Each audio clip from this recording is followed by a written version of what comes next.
ஸ்ரீமத் பாகவதம் முதல் காண்டம் அத்தியாயம் 17 கலி பெற்ற தண்டனையும் பரிசும் ஸ்லோகம் 19 கேச்சித் விகல்பவசனா ஆஹுராத்மானமாத்மனஹ தைவமன்யே பரே கர்ம ஸ்வபாவம் அபரே பிரபும். மொழிபெயர்ப்பு பொருளுரை வழங்கியவர் தேவத்திராச பக்திவேதாந்த சுவாமி பிரபுபாதர், அகிலோலோ கிருஷ்ண பக்தி இயக்கத்தின் ஸ்தாபக ஆச்சாரியர். எல்லா வகையான இருமைகளையும் ஒப்புக்கொள்ள மறுக்கும் சில தத்துவவாதிகள் ஒருவரது சொந்த இன்பத் துன்பங்களுக்கு அவரே பொறுப்பாளி என்று கூறுகின்றனர். பிறர் அமானுஷ்யமான சக்திகளே அதற்கு பொறுப்பு என்றும் மற்றவர்கள் செயல்தான் அதற்கு பொறுப்பென்றும் கூறுகின்றனர். ஆழ்ந்த பௌதிகவாதியோ இயற்கைதான் முடிவான காரணம் என்று சாதிக்கின்றனர். மேற்குறிப்பிட்டபடி ஜைமினியையும் அவரது ஆதரவாளர்களையும் போன்ற தத்துவவாதிகள் எல்லா இன்பத் துன்பங்களுக்கும் பலன் கருதும் செயல்களே மூல காரணம் என்று நிலைநாட்டுகின்றனர். மேலும் பரம அதிகாரியான சர்வசக்தி வாய்ந்த பகவான் ஒருவர் இருந்தாலும் அவர் ஒருவரின் செயல்களுக்கு ஏற்பவே பலன்களை அளிக்கிறார் என்பதால் அவரும் அக்கர்மங்களின் ஆதிக்கத்திற்கு கீழ்ப்பட்டவரே என்றும் அவர்கள் நிலைநாட்டுகின்றனர். செயல் ஒரு குறிப்பிட்ட நபரால் செய்யப்படுகிறது என்பதால் அது சுதந்திரமானதல்ல என்றும் அதனால் செயலாற்றுபவரே அவரது சொந்த இன்பத் துன்பங்களுக்கு காரணம் என்றும் அவர்கள் கூறுகின்றனர். பௌதிக பற்றிலிருந்து ஒருவன் தனது மனதை விடுவித்துக் கொள்வதன் மூலம் அவனால் பௌதிக துன்பங்களிலிருந்து தன்னை விடுவித்துக் கொள்ள முடியும் என்று பகவத்கீதையும் உறுதி செய்கிறது. எனவே ஜடப்பற்றில் மனதை ஈடுபடுத்தி ஜடத்தில் ஒருவர் சிக்கிக் கொள்ளக்கூடாது. இவ்வாறாக ஒருவரது இன்ப துன்பங்களில் அவரது மனம் அவருக்கு நண்பனாகவோ அல்லது எதிரியாகவோ உள்ளது. பௌதிகமான சாங்கிய தத்துவத்தை கொண்டுள்ள நாஸ்திகர்கள் ஜட இயற்கைதான் எல்லா காரணங்களுக்கும் மூல காரணம் என்று வாதிக்கின்றனர். பௌதிக மூலப்பொருட்களின் சேர்க்கையால் தான் ஜட இன்ப துன்பங்களுக்கு காரணமாக பௌதிக மூலப்பொருட்களின் சேர்க்கைகள் தான் பௌதிக இன்ப துன்பங்களுக்கு காரணமாக உள்ளன என்றும் ஜடத்தின் நசிவுதான் எல்லா பௌதிக துன்பங்களிலிருந்தும் விடுபடுவதற்கான வழி என்றும் அவர்கள் கருதுகின்றனர். அணுக்களின் சேர்க்கைதான் அனைத்திற்கும் காரணம் என்பது கௌதமர் மற்றும் கனாடர் ஆகியோரின் கண்டுபிடிப்பாகும். மேலும் அஷ்டவக்ரரை போன்ற அருவவாதிகள் ஆன்மீகமான ஜோதிகள் எல்லா காரணங்களுக்கும் காரணம் என்று வாதிக்கின்றனர். ஆனால் பகவத்கீதையில் பகவான் தாமே அருவ பிரம்மத்திற்கு பிறப்பிடம் என்றும் இதனால் பரமபுருஷராகி அவரே சர்வ காரணங்களுக்கு முடிவான காரணம் என்றும் அறிவிக்கின்றார். பகவான் ஸ்ரீகிருஷ்ணர் தான் சர்வ காரணங்களுக்கு முடிவான காரணம் என்பது பிரம்ம சம்ஹிதையிலும் உறுதி செய்யப்பட்டுள்ளது. கேச்சித் விகல்பவசனா ஆஹுராத்மானமாத்மன தெய்வமன்யே பரே கர்ம ஸ்வபாவம் அபரே பிரபும். எல்லா வகையான இருமைகளையும் ஒப்புக்கொள்ள மறுக்கும் சில தத்துவவாதிகள் ஒருவரது சொந்த இன்பத் துன்பங்களுக்கு அவரே பொறுப்பாளி என்று கூறுகின்றனர். பிறர் அமானுஷ்யமான சக்திகளே அதற்கு பொறுப்பு என்றும் மற்றவர்கள் செயல்தான் அதற்கு பொறுப்பு என்றும் கூறுகின்றனர். ஆழ்ந்த பௌதிகவாதிகளோ இயற்கைதான் முடிவான காரணம் என்று சாதிக்கின்றனர். காளை மாட்டுக்கிட்ட பரீட்சித் மகாராஜ் உன்னுடைய துன்பத்துக்கு என்ன காரணம்னு கேட்டார். அந்த காரணத்தை இங்க காளமாடு அல்லது தர்மா விளக்குதுங்க. தர்மம் பல விஷயத்தினால துன்பப்படலாம். அந்த தர்ம துன்பப்படுறதுக்கான காரணம் அல்லது ஒரு செயலுக்கான காரணம் இங்க தத்துவ ரீதியில விளக்கப்படுது. பல இடங்கள்ல நீங்க பார்க்கலாம். ஸ்ரீமத் பாகவதத்துல நிறைய இடங்கள்ல நம்ம பார்க்கலாம். வேத சாஸ்திரத்துல சாதாரணமா ஒரு கேள்வி கேட்பாங்க, நீ என்ன பண்ணிட்டு இருக்க அப்படின்னு. உடனே அதுக்கு பதில் கொடுக்கக்கூடியவங்க ஒரு பெரிய தத்துவமே அங்க பேசுவாங்க. நான் பண்றதுக்கு எதுவும் கிடையாது, நான் என்ன பண்ண போறேன், ஆத்மா எந்த செயலையும் செய்யறது இல்ல, உடல் தான் செய்யுது, ஜட இயற்கை தான் செய்யுது, பரமாத்மா தான் செய்யறார். அப்படி ஒரு தத்துவ விளக்கத்தோட பதில் வரும். இல்ல நீ யாருன்னு ஒரு கேள்வி கேட்பாங்க. நான் யார் அப்படிங்கிற கேள்விக்கு ஒரு பெரிய விளக்கம் வரும். இது மாதிரி நம்ம அடிக்கடி பார்க்கலாம்.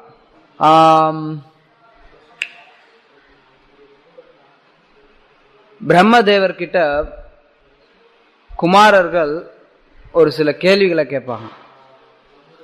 அந்த கேள்விக்கு பிரம்மதேவர் பதில் சொல்ல முடியாம யோசிப்பார். அப்படி யோசிக்கும் போது அங்க பகவான் விஷ்ணு ஹம்ச அவதாரமா வருவார். ஹம்ச அவதாரமா வந்தறி இவங்கெல்லாம் போய் என்னது இது வித்தியாசமா இருக்குது, யார் நீன்னு கேட்பாங்க. உடனே ஹம்சா ஒரு பெரிய தத்துவத்தையே எடுத்துரைப்பார். நான் யாருன்னு கேக்குற, நான் யாரா இருக்க முடியும்? நான் ஒரு சாதாரண பறவை அப்படின்னா நான் யாருன்னு கேட்கறதுக்கு அவசியமே கிடையாது.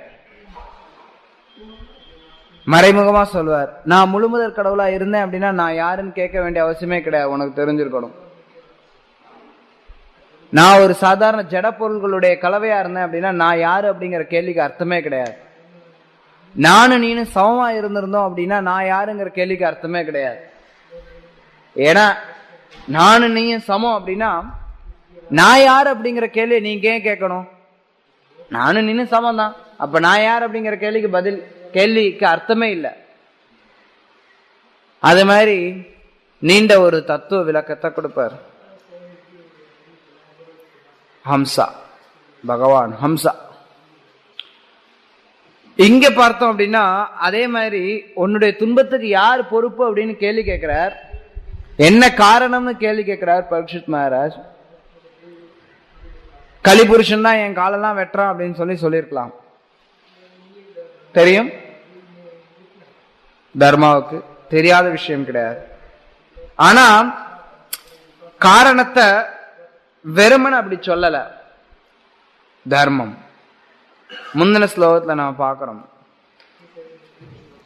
மனிதருள் மிகச் சிறந்தவரே, சாஸ்திர அனுபவமற்ற தத்துவவாதிகளின் வெவ்வேறு அபிப்பிராயங்களால் நாங்கள் குழப்பம் அடைந்திருப்பதால் எங்களுடைய துன்பத்திற்கு காரணமான கயவனை ஆராய்ந்தறிவது மிகவும் கடினமாக உள்ளது. இந்த ஸ்லோகத்துல பார்த்தோம்னா ஒவ்வொருத்தவங்களும் என்னென்ன சொல்றாங்கன்னு சொல்லுது. முந்தின ஸ்லோகத்துல தர்மம் சொன்னது பல பேர் சாஸ்திர அறிவோடு இருக்காங்க, ஆனா அவங்க ஒவ்வொருத்தரும் ஒன்னொன்னு சொல்றாங்க. ஒருத்தனுடைய துன்பத்துக்கு காரணம் என்ன அப்படிங்கறத பத்தி ஒவ்வொருத்தரும் ஒன்னொன்னு சொல்றாங்க. அதனால என்னுடைய துன்பத்துக்கு உண்மையான காரணம் என்னங்கிறது எனக்கு தெரியல அப்படின்னு சொல்லுது போன ஸ்லோகத்துல தர்மம். இப்ப இந்த ஸ்லோகத்துல பார்த்தோம்னா பல பேர் பல விஷயத்த சொல்றாங்கன்னு சொல்லிடுச்சு. அப்படி பல பேர் என்னெல்லாம் சொல்றாங்க அப்படிங்கறத பத்தி ஒரு சின்ன ஒரு வரையறை இங்க கொடுக்கப்படுது. ஒன்னு என்ன சொல்லுதுன்னா, சிலர் என்ன சொல்றாங்கன்னா எந்த வகையான இருமையும் மறுக்கிறாங்க. இருமை அப்படின்னா ரெண்டு விஷயங்கள் இருக்கு அப்படிங்கறது. எந்த விதத்திலுமே ரெண்டு விஷயங்கள் கிடையாது, ஒரே ஒரு விஷயம்தான் இருக்கு அப்படின்னா அவங்க என்ன சொல்றாங்கன்னா ஒருத்தனுடைய இன்ப துன்பங்களுக்கு தானே பொறுப்புங்கிறாங்க. இன்னும் ஒரு சிலர் என்ன சொல்றாங்கன்னா மனித சக்திக்கு அப்பாற்பட்ட சக்திகளே பொறுப்பு, அல்லது தேவர்கள் அல்லது கடவுள் யாரோ ஒருத்தர் மேல இருக்காங்க கட்டுப்படுத்துறாங்க, அவங்க தான் எல்லாத்துக்கும் பொறுப்பு, எனக்கு எதுவுமே கிடையாது, எனக்கு பொறுப்பு கிடையாதுங்கிறான். இன்னும் ஒரு சிலர் என்ன சொல்றாங்கன்னா அந்த செய்யக்கூடிய செயல் தான் அதுக்கு பொறுப்புங்கிறான். ஒருத்தர் என்ன செயல் செய்யறானோ அந்த செயலுக்கு தகுந்த மாதிரி அவனுக்கு விளைவு வருது, அந்த செயல் தான் இன்ப துன்பத்துக்கு பொறுப்புங்கிறான். இன்னும் ஒரு சிலர் என்ன சொல்றாங்கன்னா இயற்கை தான் அதுக்கு பொறுப்புங்கிறாங்க. எப்படி ஒரு துன்பத்துக்கு 4 பேர் 4 விதமா காரணம் கொடுக்கறாங்க, அதனால எனக்கு என்ன காரணமும் தெரியல அப்படின்னு தர்மம் விளக்குது. அடுத்த ஸ்லோகத்துல பார்த்தோம்னா அது அப்புறமா நாளைக்கு விவரமா பார்க்கலாம். சுருக்கமா பார்த்தோம்னா இங்க மொழிபெயர்ப்பு படிச்சோம்னா, விவாதத்தினால் துன்பத்திற்கான காரணத்தை விசாரித்தறியவோ அல்லது கற்பனையின் மூலமாக அதை அறியவோ அல்லது வார்த்தைகளால் அதை விவரிக்கவோ ஒருவராலும் முடியாது என்று நம்பும் சில அறிஞர்களும் உள்ளனர். இது இன்னொரு தரப்பினர். அவங்க என்ன சொல்றாங்கன்னா ஒருத்தனுடைய துன்பத்துக்கான காரணத்தை நீ விவாதம் பண்ணி தெரிஞ்சுக்க முடியாது, இல்ல நீ கற்பனை பண்ணி தெரிஞ்சுக்க முடியாது, இல்ல வார்த்தைகளால விவரிக்கவும் முடியாது. ஒருத்தன் ஏன் துன்பப்படுறான் அப்படிங்கிறதுக்கான காரணத்தை அத சொல்லிட்டு இவ்வளவு பேர் இவ்வளவு சொல்றாங்க, ஓ ராஜ ரிஷி, இதுல எது பொருத்தமானதுங்கிறத நீங்களே உங்களுடைய புத்தியை வச்சு ஆராய்ந்து கொள்ளும்னு சொல்லுது. அதன் பிறகு பரீட்சித் மகாராஜ் அதுக்கு பதில் அளிக்கிறார். இங்க என்னன்னா, இந்த ஸ்லோகத்தை நம்ம பார்த்தோம்னா, ஒரு சில தத்துவவாதிகள் அவங்களுடைய வார்த்தைகள் கொடுக்கப்படுது. வேத காலகட்டத்தை 6 விதமான தத்துவங்கள் பேசப்படுது.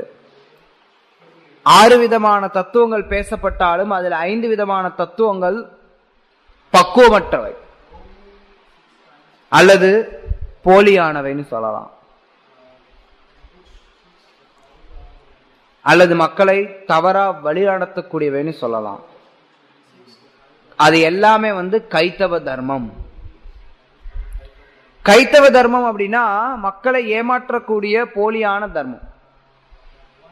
இந்த கைத்தவ தர்மம் நிராகரிக்கப்படுது வேதாந்த சூத்திரத்துல அல்லது வியாசதேவரால.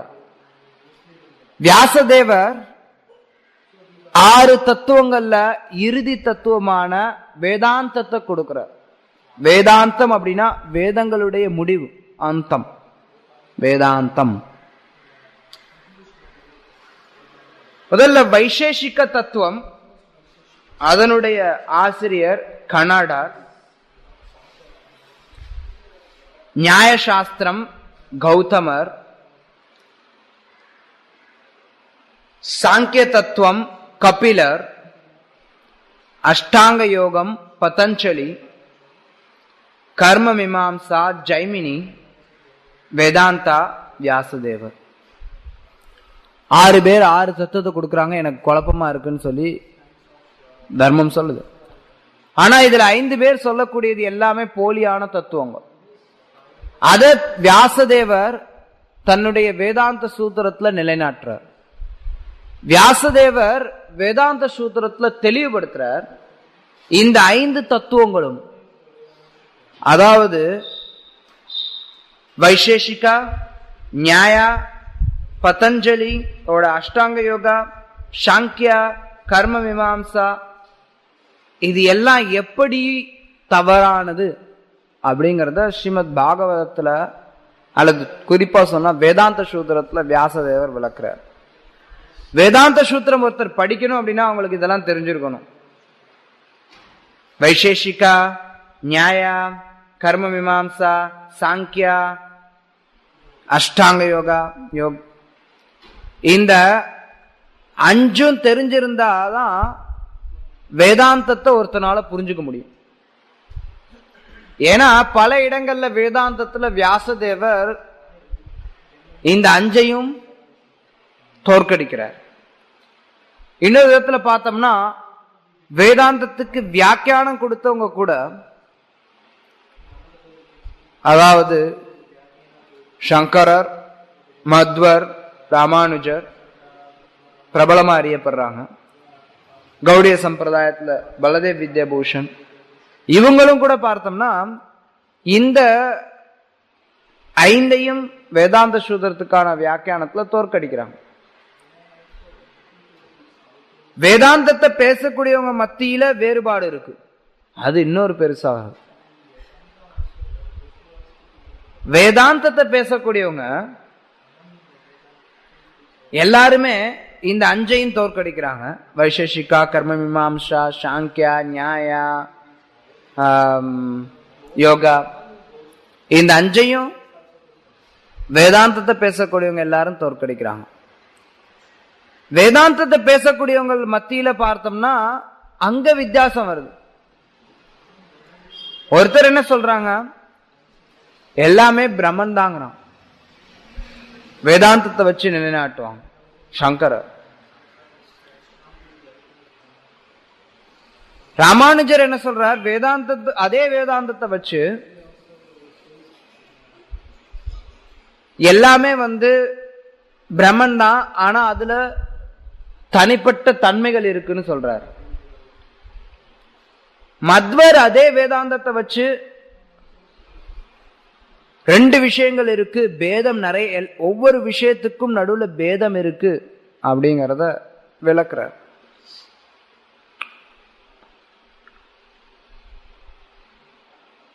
மத்வர் அதே வேதாந்தத்தை வச்சு ஒவ்வொரு விஷயங்களுக்கும் நடுவுல பேதம் இருக்குங்கிறத விளக்குறார். சைத்தன்ய மகாபிரபுவினுடைய வழிவந்த பலதேவ் வித்யாபூஷன் அவர் அதே வேதாந்தத்தை வச்சு பல விஷயங்களுக்கு நடுவுல பேதமும் இருக்கு, அபேதமும் இருக்கு. பேதாபேத தத்துவ அப்படின்னு நிலைநாட்டுறார். ஸ்ரீமத் பாகவதம் வேதாந்த சூத்திரத்துக்கு வேதவியாசரே கொடுத்த வியாக்கியானம். அதான் சைத்தன்ய மகாபிரபு சொல்லுவார். சைத்தன்ய மகாபிரபு வேதாந்த சூத்திரத்துக்கு வியாக்கியானம் எழுதல, அல்லது ரூப கோஸ்வாமி, ஜீவ் கோஸ்வாமி, சனாதன கோஸ்வாமி அவங்களும் எழுதல. பிற்காலத்துல வந்த பலதேவ் வித்யாபூஷன் ஒரு சமுதாய நெருக்கடியின் காரணத்தினால வேதாந்தத்துக்கு வியாக்கியானம் கொடுக்க வேண்டிய ஒரு சூழ்நிலைக்கு உள்ளானார். ஏன்னா வேதாந்தத்துக்கு வியாக்கியானம் இல்லை அப்படின்னா இத ஒரு சம்பிரதாயமா எடுத்துக்கிறதுக்கு மக்கள் தயாரா இல்லை. அதனால வேதாந்தத்துக்கு வியாக்கியானம் கொடுக்கணும் அப்படிங்கிற ஒரு நிலை வந்த போது கோவிந்தனே எழுதி கொடுத்தார், அல்லது கோவிந்தன் சொல்லி இவர் எழுதினார், கிருஷ்ணன்.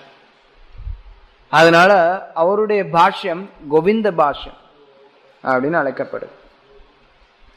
வேதாந்த சூத்திரம் தத்துவ ஆராய்ச்சியில இறங்குறவங்களுக்கு ரொம்ப ஆழமான ஒரு விஷயம். பொதுவா எல்லாராலையும் வேதாந்த சூத்திரத்தை புரிஞ்சுக்க முடியாது. வேதாந்த சூத்திரத்துக்கு பல நிலையில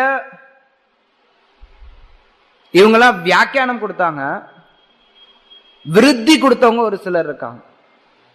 விருத்தி அப்படின்னா அதுக்கான அர்த்தத்தை கொடுத்தவங்க. அந்த விருத்தி பார்க்கும்போது ஒவ்வொன்றுக்கும் ஒவ்வொருத்தர் விருத்தி கொடுத்திருக்காங்க. அதாவது வைசேஷிகாவுக்கு ஒருத்தர் விருத்தி கொடுத்திருக்கார், நியாயாக்கு ஒருத்தர் விருத்தி கொடுக்கிறார், சாங்கியாவுக்கு ஒருத்தர் விருத்தி கொடுக்கிறார். இப்படி ஒவ்வொன்றுக்கும் ஒவ்வொருத்தர் விருத்தி கொடுத்து வச்சிருக்காங்க. வேதாந்தத்துக்கு விருத்தி கொடுத்திருக்கார் போத்யாயனர். போத்யாயனர் அப்படிங்கிறவர் வேதாந்தத்துக்கு விருத்தி கொடுத்தார்.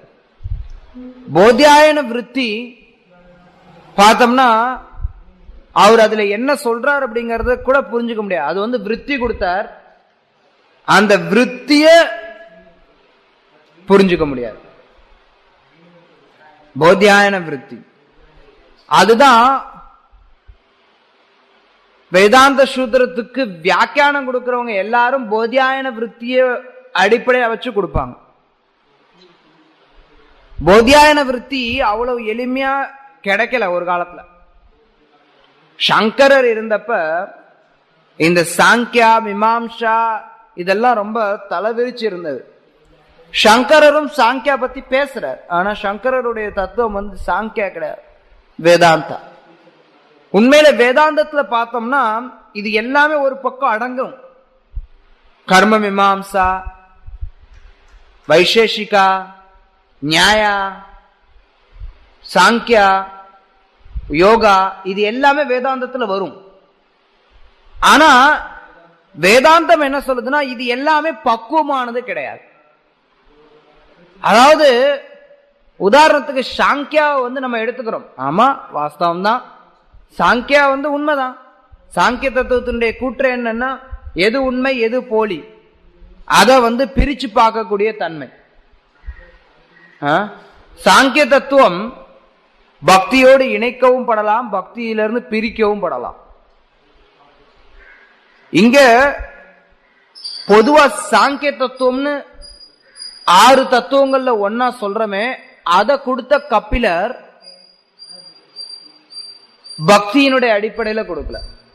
அதே சாங்கிய தத்துவத்தை தேவகுதியினுடைய புத்திரரான கபிலர் பக்தியினுடைய அடிப்படையில கொடுத்தார். அதை நம்ம ஸ்ரீமத் பாகவத்ல பார்க்கிறோம். பாகவத்ல சொல்லப்பட்டிருக்கக்கூடிய சாங்கியத்துக்கும் 6 தத்துவங்கள்ல ஒன்னான சாங்கியத்துக்கும் வித்தியாசம் இருக்கு. பாகவத்ல சொல்லப்பட்டிருக்கக்கூடிய சாங்கியம் பக்தியோடு தொடர்புடைய சாங்கியம், அல்லது பாகவத்ல சொல்லப்பட்டிருக்கக்கூடிய யோகம் பக்தியோடு தொடர்புடைய யோகம். துருவ மகாராஜ் மிகப்பெரிய யோக பயிற்சியை மேற்கொண்டார். ரொம்ப கடுமையான யோக பயிற்சியை மேற்கொண்டார். இன்னும் ஒரு சிலர், பல முனிவர்கள், பல பக்தர்கள் யோக பயிற்சியை மேற்கொண்டது நம்ம பார்க்கிறோம் ஸ்ரீமத் பாகவதத்துல.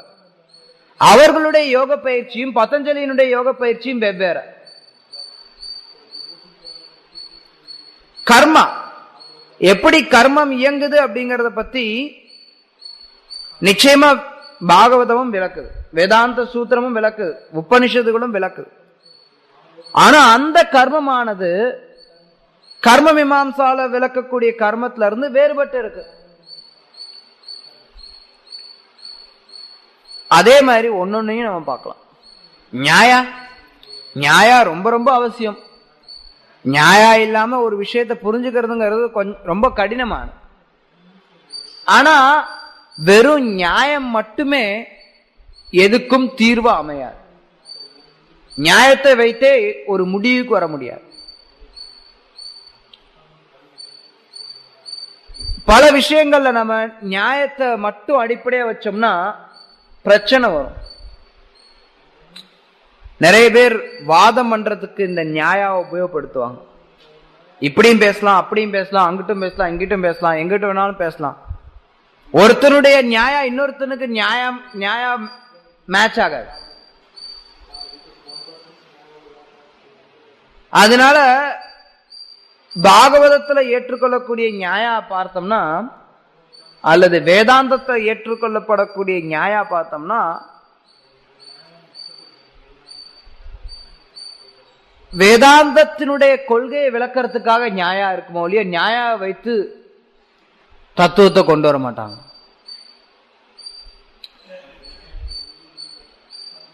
இந்த மாதிரி இந்த 5 கொள்கைகள் சில இடங்கள்ல சில நேரங்கள்ல நம்ம உபயோகப்படுத்துறோம். வேதாந்தத்தை பயிற்சி பண்றவங்களும் உபயோகப்படுத்துறாங்க. ஆனா இறுதியில அவங்க அந்த கொள்கை அப்படியே ஏற்றுக்கிறது கிடையாது. வேதாந்தத்தை பின்பற்றக்கூடியவர்கள் வியாசர் கொடுத்ததை எடுத்துக்கிறாங்க. இப்ப அடுத்து பார்த்தோம்னா, வியாசர் கொடுத்ததுக்குள்ளார வித்தியாசம். ஒவ்வொருத்தரும் வேதாந்தத்தையே பல விதத்துல பார்க்கிறாங்க. அதனாலதான் சைத்தன்ய மகாபிரபு சொன்னார், வேதாந்தத்தை படிக்கிறதுக்கு நம்மளால முடியாதுன்னா ஸ்ரீமத் பாகவதத்தை வியாசதேவர் அவரே ஒரு வியாக்கியானமா கொடுத்துட்டார். வேதாந்தத்தை படிச்சா புரியல அப்படின்னு சொல்லிட்டு போத்யாயனர் எழுதின விருத்தியை உபயோகப்படுத்தினார் சங்கரரே. சங்கரர் ஷரீரக பாஷ்யம் கொடுக்கும்போது போத்யாயன விருத்தியை உபயோகப்படுத்தி தான் ஷரீரக பாஷ்யம் கொடுத்தார்.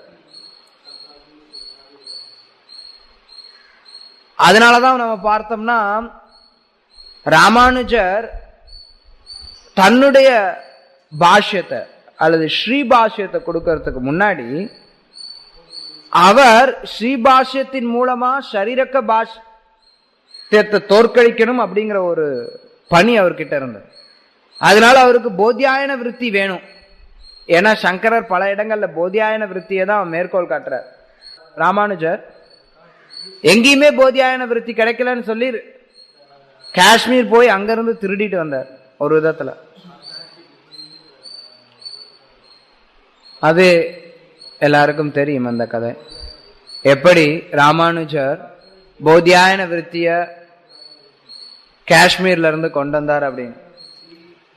எப்படி பார்த்தாலும் அந்த போத்யாயன விருத்திய வச்சு சங்கரர் ஷரீரக பாஷ்யம் எழுதினார். அதை அதே போத்தியாயன விருத்தியை வச்சு ராமானுஜர் நிராகரிச்சார். ஏன்னா ஒரு விஷயத்தை நீங்க தோற்கடிக்கணும் அப்படின்னா இன்னொரு விஷயத்தை கொண்டு வந்து தோற்கடிக்க முடியாது.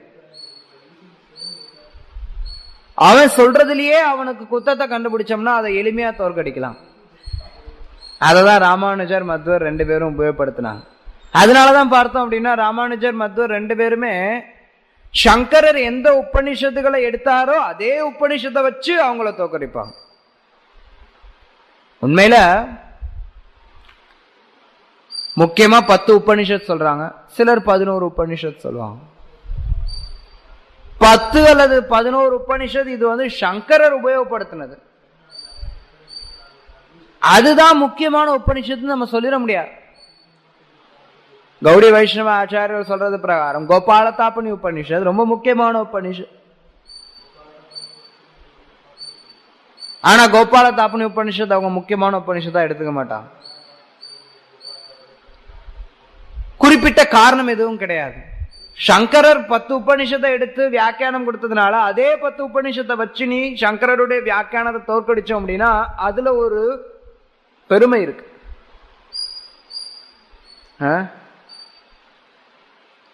ஏன்னா வேற ஒரு உபநிஷத்தை கொண்டு வந்து இதை தோற்கடிச்சோம்னா இது வேற, இது முக்கியமானது கிடையாதுன்னு ஒருத்தர் நிராகரிச்சிருவாங்க. ஏன்னா சங்கரர் அதை வச்சு நீ இதை வச்சு நிலைநாட்டலாம், ரெண்டு ஒவ்வொருத்தரும் ஒன்னு பேசிட்டு இருக்கலாம் அப்படின்னு சொல்லலாம். ஆனா ஒரே உபநிஷத்தை வச்சு ஒரே வேதாந்தத்தை வச்சு நிலைநாட்டுறாங்க வைஷ்ணவ தத்துவத்தை. இருந்தாலும் சைத்தன்ய மகாபிரபு வேதாந்த சூத்திரத்துக்கு போத்தியாயனர் கொடுத்த விருத்தியையோ சங்கரர் கொடுத்ததையோ மத்வர் கொடுத்ததையோ ராமானுஜர் கொடுத்ததையோ வச்சு சைத்தன்ய மகாபிரபு இன்னொரு வியாக்கியானம் கொடுக்கல. மகாபிரபு சொன்னார், ஸ்ரீமத் பாகவதமே இது எல்லாத்துக்கும் வியாக்கியானம், இயற்கையான ஒரு வியாக்கியானம்.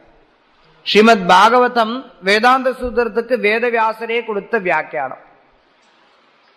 அதனால தனியா ஒரு வியாக்கியானம் அவசியம் இல்லைன்னு சொல்லி சைத்தன்ய மகாபிரபு கொடுக்கல. ஸ்ரீமத் பாகவதம் கௌடிய வைஷ்ணவர்களுக்கு உயிர், கௌடிய வைஷ்ணவர்களுடைய வாழ்க்கை ஸ்ரீமத் பாகவதம். இந்த ஸ்ரீமத் பாகவதம் இதுக்கு எல்லா ஆச்சாரியர்களும் விளக்கம் கொடுக்குறாங்க. நிறைய ஆச்சாரியர்கள் விளக்கம் கொடுத்திருக்காங்க. ஒப்பிட்டு பார்த்தோம்னா வேதாந்த சூத்திரத்துக்கு பலதேவ் வித்யாபூஷன் மட்டும்தான் கொடுத்தார். ஸ்ரீமத் பாகவதத்துக்கு கௌடிய ஆச்சாரியர்கள் பல பேர் வியாக்கியானம் கொடுத்திருக்காங்க. ஸ்ரீமத் பாகவதத்துக்கான பக்குவமான வியாக்கியானமா சைத்தன்ய மகாபிரபு ஸ்ரீதர் சுவாமியினுடைய வியாக்கியானத்தை எடுத்துட்டார். அது மட்டும் இல்லாம பிற்காலத்துல வந்த ஆச்சாரியர்கள் ஜீவ கோஸ்வாமி, விஸ்வநாத் சக்கர டாகூர், ஸ்ரீல பக்திசான் சர் டாகூர், ஸ்ரீல பிரபுபாத், இவங்கெல்லாம் வியாக்கியானம் கொடுத்திருக்காங்க. ஸ்ரீமத் பாகவதம் கௌடியர்களுடைய மிக முக்கியமா நம்ம எடுத்துக்கிறோம். ஸ்ரீமத் பாகவதத்துல இந்த 5 கொள்கைகள் மட்டும் இல்லாம வேதாந்தத்துல அடிப்படையா வச்சு தப்பா புரிஞ்சுக்கிறாங்களே வேதாந்தத்தை, அதுவும் நிராகரிக்கப்படுது அல்லது அதுவும் தோற்கடிக்கப்படுது ஸ்ரீமத் பாகவதத்தை வச்சு. அதனாலதான் பாகவதம் ஆரம்பத்திலே சொல்லுது, தர்ம புரோஜித கைத்தவாத்ரா. இந்த ஸ்ரீமத் பாகவதமானது கைத்தவ தர்மங்கள் எல்லாவற்றையும் நிராகரிக்கும். இது பரமம், மிக உயர்ந்தது, எல்லாவற்றை காட்டிலும் மிகவும் உயர்ந்தது ஸ்ரீமத் பாகவதம். இது வியாசதேவரே கொடுத்தது, மகாமுனி கிருத்தே, அவரே கொடுத்தது. ஸ்ரீமத் பாகவதம் அப்படிப்பட்ட ஒரு வியாக்கியானமா இருக்கிறதுனால இங்க நம்ம பார்க்கிறோம் தர்மம் தெளிவா இங்க சொல்லுது. பல பேர் பல விஷயத்த சொல்றாங்க, எனக்கு குழப்பமா இருக்கு. பரீட்சித் மகாராஜ், நீங்க ஒரு ராஜ ரிஷி, நீங்க சொல்லுங்க அதுக்கு என்ன முடிவுன்னு சொல்லு. இங்க ஒரு சில விஷயங்களை நம்ம பார்க்கலாம்.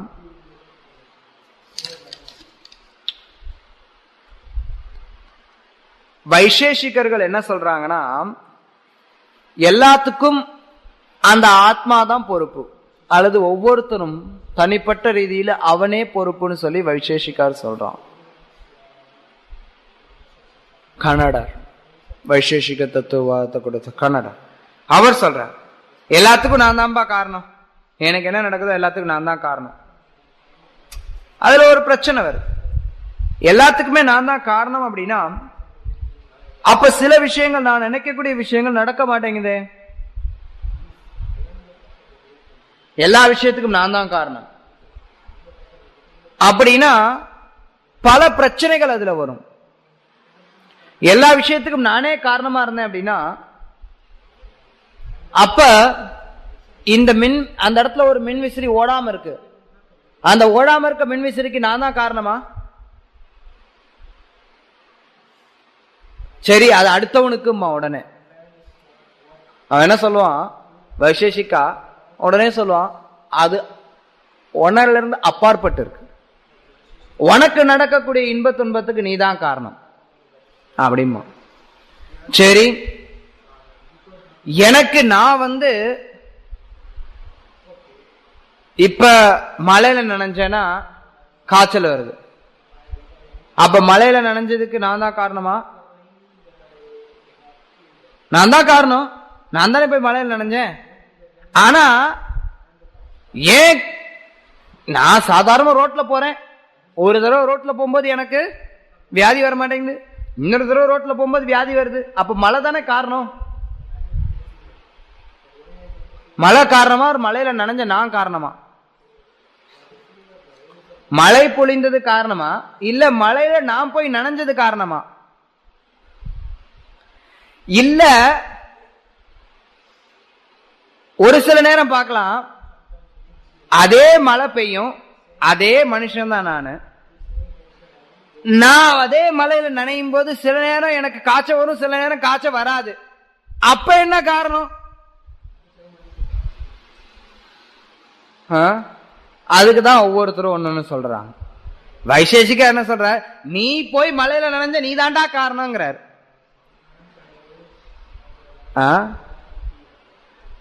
இன்னொருத்தர் என்ன சொல்றார், எல்லாத்துக்கும் இங்க சொல்றது மனித சக்திக்கு அப்பாற்பட்ட சக்தி தான் காரணம், அமானுஷ்யமான சக்திகளே பொறுப்பு, எல்லாம் தேவர்கள் தான் காரணம், எல்லாத்தையும் அவங்க தான் பாத்துக்கிறாங்க, எல்லாத்துக்கும் அவங்க தான் காரணம், எனக்கு எந்த பொறுப்பும் கிடையாது. மழை பெஞ்சது அதனாலதான் எனக்கு காய்ச்சல் வந்தது, நான் வெளியில நனைஞ்சதெல்லாம் எனக்கு தெரியாது, மழை பெஞ்சது மட்டும்தான் காரணமா. சரி, அப்ப அடுத்தவன் இன்னொன்னு கேட்பான், கர்ம மீமாம்சா பண்றவன், சரி நீ மலையில நனைஞ்ச, உனக்கு காய்ச்சல் வந்திருக்கு, அதே மனுஷன் நீ தான் மலையில நனைகிற, இன்னொரு நாள் நனைஞ்ச அப்ப காய்ச்சல் வரல, இல்ல உங்களோட சேர்ந்து இன்னொருத்த நனைஞ்சா அவனுக்கு காய்ச்சல் வரல, உனக்கு காய்ச்சல் வந்திருக்கீங்க. இது கர்ம மீமாம்சக்கா கேட்பான். அவன் கேட்டு என்ன பதில் சொல்லுவானா, எல்லாத்துக்கும் காரணம் கர்மா. உனக்கு நல்ல கர்மம் இருந்தது அப்படின்னா நீ மலையில நனைஞ்சாலும் உனக்கு காய்ச்சல் வராது, உனக்கு கர்மா நல்லா இல்லாததுதான் காரணம் ஒழிய நீ மலையில நனைஞ்சதோ நீ வெளியில ரோட்ல போனதோ எதுவுமே காரணம் கிடையாது, உன் கர்மா தான் காரணம். இது கர்ம மீமாம்சக்கா பேசுவோம். இதுதான் நம்ம இங்க பாக்குறோம். இன்னும் ஒரு சிலர் என்ன பண்ணுவானா, எல்லாத்துக்கும் இயற்கை தான் காரணம், மேல பொறுப்பாளிகள் யாரும் கிடையாது, எல்லாம் தானா நடக்குது, எல்லாம் இயற்கை. அவன் என்ன சொல்லுவான், நான் போய் நனைஞ்சதோ காரணம் கிடையாது, என் கர்மாவும் காரணம் கிடையாது, மழை பெஞ்சதும் காரணம் கிடையாது. காரணம் என்னன்னா, உன் உடம்புல அந்த மழை தண்ணி பட்டதுனால உள்ள உன் உடம்புல இருக்கக்கூடிய குரோமோசோமு, இந்த சோமு அந்த சோமு செல்லு எல்லாம் பிரிச்சு பிரிச்சு பிரிச்சு பிரிச்சு பார்த்து அதுல பிரச்சனை வந்துடுச்சு. இதுதான் இன்னைக்கு இருக்கக்கூடிய சயின்டிஸ்ட். அவன் என்ன பண்றான்,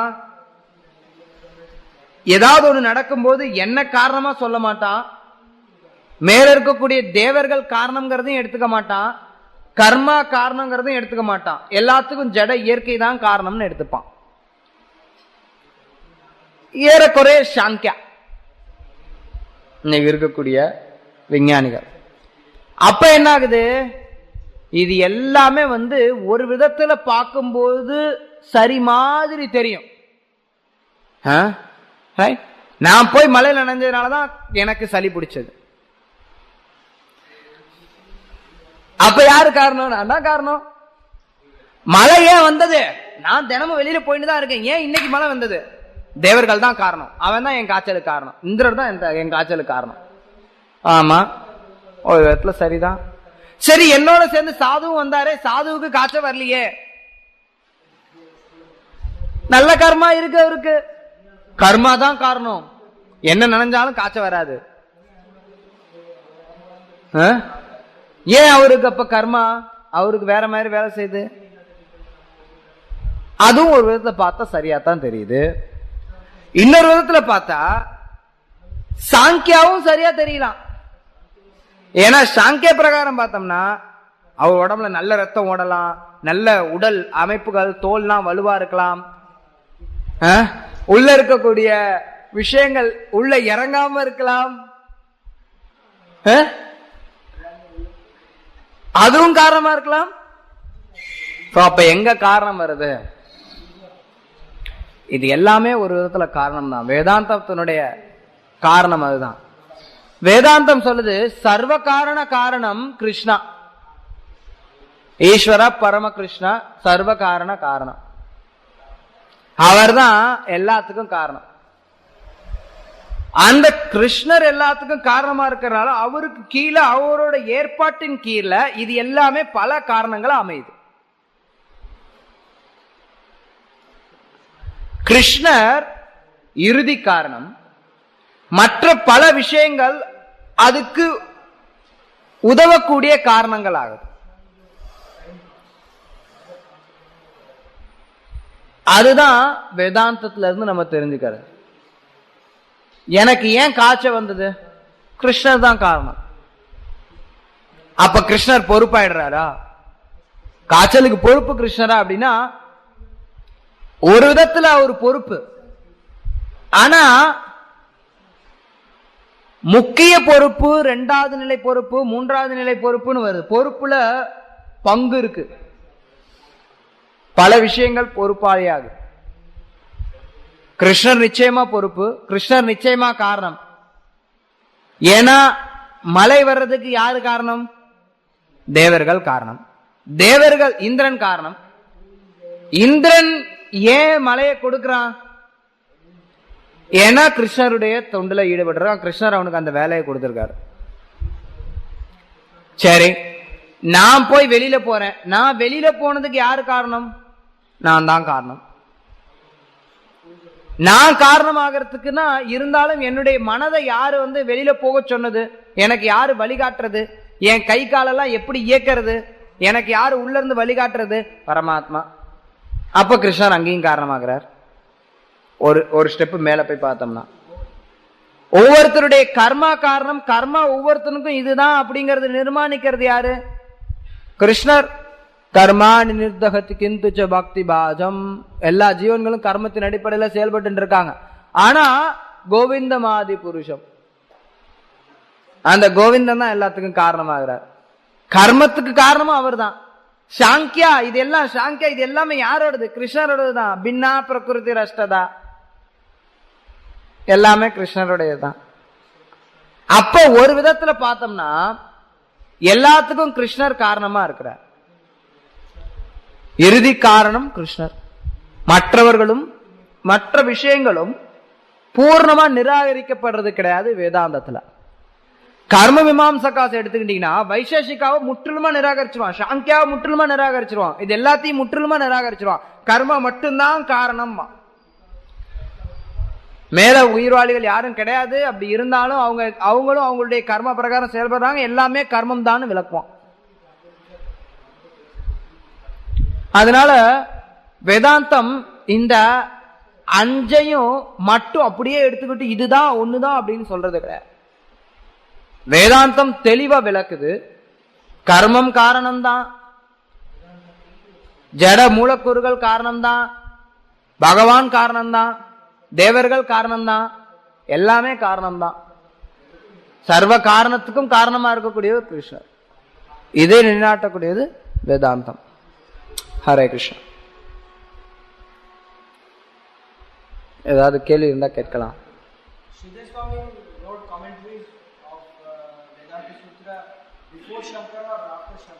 He doesn't read any commentary on Vedanta Sutra. He wrote Bhagavatam commentary. If he is Mayavadi, then how? Okay. இப்ப என்ன கேள்வி வருதுன்னா, கேட்கிற ஸ்ரீதர் சுவாமியோட வியாக்கியானத்தை சைத்தன்ய மகாபிரபு எடுத்துட்டார். ஸ்ரீதர் சுவாமி ஒரு மாயாவாதியா? அதான் கேள்வி. ஸ்ரீதர் சுவாமி சங்கர சம்பிரதாயத்துல வந்தவர்னு சொல்றாங்க ஒரு சிலர். அது உண்மையா பொய்யா அப்படிங்கறதுல பல பேர் பலவிதமான அபிப்பிராயங்கள் வச்சிருக்காங்க. ஒரு சிலர் ஆமா அவர் சங்கர சம்பிரதாயத்தை தான் வந்தவர்ங்கிறாங்க. ஒரு சிலர் இல்ல அவர் சங்கர சம்பிரதாயத்தை சேர்ந்தவர் கிடையாது,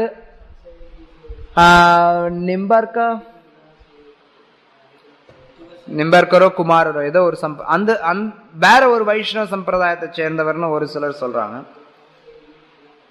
அவர் எந்த சம்பிரதாயத்தை சேர்ந்தவரா எடுத்துட்டாலும் சரி, அவர் அப்படியே சங்கர சம்பிரதாயத்தை சேர்ந்தவரா இருந்தாலும் சரி, அவர் கண்டிப்பா மாயாவாதி கிடையாது. ஏன்னா சைத்தன்ய மகாபிரபு தெளிவா சொல்றார், மாயாவாதி பாஷ்ய சுன்லே சர்வ ஹோய்லி நாஸ். மாயாவாதியினுடைய பாஷ்யத்தை நீ கேட்டீனா உனக்கு எல்லாமே நாசமா போயிடுங்கிற. அதே சைத்தன்ய மகாபிரபு சொல்றார், சுவாமியோட ஸ்ரீதர் சுவாமியோட வியாக்கியானத்தை தவறுன்னு அவன் சொல்லிட்டு வேற ஒரு வியாக்கியானத்தை தேடுறானோ அவனை நான் விபச்சாரியா கருதுறேங்கிறார். அப்படின்னா சுவாமியோட வியாக்கியானத்துக்கு அல்லது சுவாமியோட பாஷ்யத்துக்கு, ஸ்ரீதர் சுவாமியினுடைய பாஷ்யத்துக்கு சைத்தன்ய மகாபிரபு அதுதான் ரொம்ப முக்கியமானது, அதுதான் தலை சிறந்ததுன்னு எடுத்துட்டார். அவர் மாயாவாதியா இருந்திருந்தாருன்னா சைத்தன்ய மகாபிரபு நிச்சயமா அப்படி சொல்லியிருக்க மாட்டார். ஒருவேளை மாயாவாத சம்பிரதாயத்துல வந்திருக்கலாம், அதையும் ஒரு சிலர் பல பேர் பலவிதமான கருத்துக்கள் சொல்றாங்க. அப்படியே அவர் சங்கர சம்பிரதாயத்துல வந்திருந்தாலும் அவர் மாயாவாதி கிடையாது, அவர் நிச்சயமா வைஷ்ணவர். அப்படி இல்லைன்னா சைத்தன்ய மகாபிரபு அவருடைய வியாக்கியானத்தை ஏற்றிருக்க மாட்டார்.